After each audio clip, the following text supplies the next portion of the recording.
यहाँ पर जो लोग उपस्थित हैं, मेरा नाम स्वाति शिखा है और मैं WCS से हूँ, वुमेन एंटरप्रेन्योर कोऑपरेटिव सोसाइटी।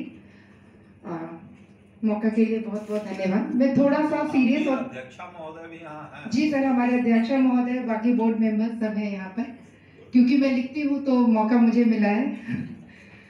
तो हिंदी, सबसे पहले मैं बोलूँगी भाषा है क्या।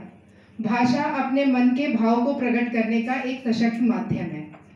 वो लिखित हो, मौखिक हो, सांकेतिक हो, कुछ भी हो, पर अपने मन के भाव को प्रकट करने के लिए हमें भाषा का ही सहारा लेना पड़ता है।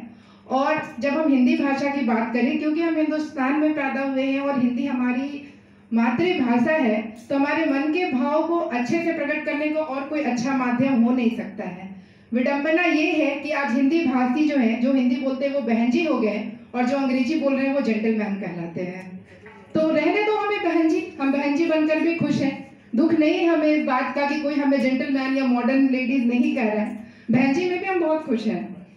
तो हिंदी के लिए मैं बोलूँगी, जन जन की भाषा है हिंदी, भारत की आशा है हिंदी।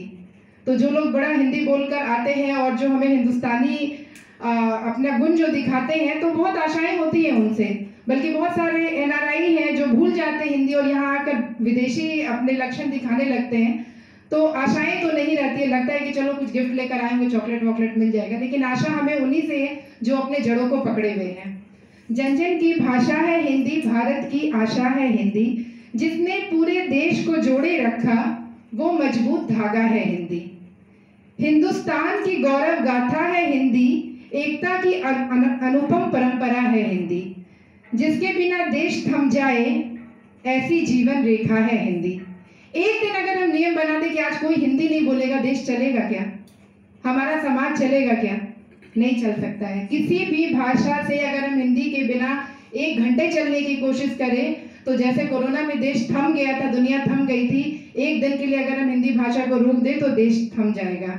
जिसके बिना देश थम जाए ऐसी जीवन रेखा है हिंदी, जिसने काल को जीत लिया ऐसी कल्याणी है हिंदी। तो और एक थोड़ा सा ह्यूमरस टोन में मैं बोलना चाहूँगी, थोड़ा मजाक के भाव में, अंग्रेजी का हम पर असर हो गया, हिंदी का मुश्किल सफ़र हो गया। तो हम क्या, यहाँ पर जितने भी लोग मौजूद हैं, सब अपने अपने बच्चों को इंग्लिश मीडियम स्कूल में पढ़ा रहे हैं। थोड़ी सी मैनेजमेंट और व्यवस्था को लेकर हम लोग चिंतित हो जाते हैं, इसलिए अंग्रेजी माध्यम में भेजते हैं। अंग्रेजी का हम पर असर हो गया, हिंदी का मुश्किल सफ़र हो गया, देशी घी आजकल बटर हो गया, चाकू भी तो कटर हो गया। तो जो हमारी बहुत बेसिक चीजें थी वो भी हम भूलते जा रहे हैं। माँ पिताजी डूड हो गए, दादा नाना ओल्ड स्टॉक हो गए, हिंदी भाषी पिछड़े वर्ग हो गए, अंग्रेजी वाले जेंटलमैन हो गए, हिंदी में बोले तो बहन जी हो गए और अंग्रेजी फराटे से मारे तो जेंटलमैन हो गए।